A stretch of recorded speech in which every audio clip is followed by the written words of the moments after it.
Hey there! Happy Halloween, it's Mum here from HeyMomWhat'sCooking.com. Today we have a seriously delicious spooky treat for the kids. Some Halloween waffles with pumpkin in. So let's get cooking.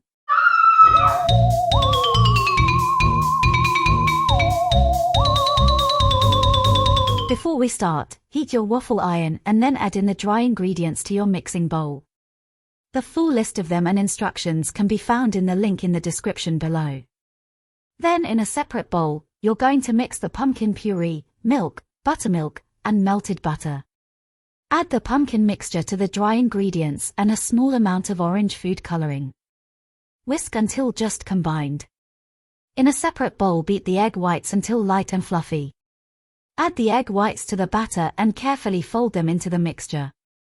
Now pour your mixture onto your waffle iron and close until it's cooked. Whilst your waffles cook, don't forget to subscribe, like, and click on the bell to get notified when I share more recipes here. Once cooked, add a swirl of cream, some Halloween sprinkles and of course some spooky eyes. Then enjoy! I've got some more Halloween recipes to share with you, so keep an eye out. See you soon!